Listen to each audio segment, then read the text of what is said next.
今天我们要讲述的是1952年发生在英国林茅斯村的毁灭性洪水。这场洪水夺走了34条生命，将一个美丽的村庄夷为平地。官方的说法是，这是一场罕见的天气事件，是上帝之手降下的惩罚。但是，真的是这样吗？多年来，关于林茅斯洪灾的真相，流传着各种各样的猜测。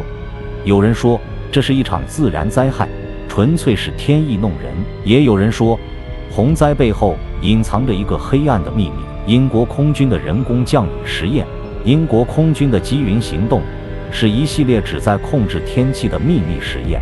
这些实验是否与林茅斯洪灾有关？当时到底发生了什么？在本期节目中，我们将一起拨开历史的迷雾，探寻林茅斯洪灾背后的真相。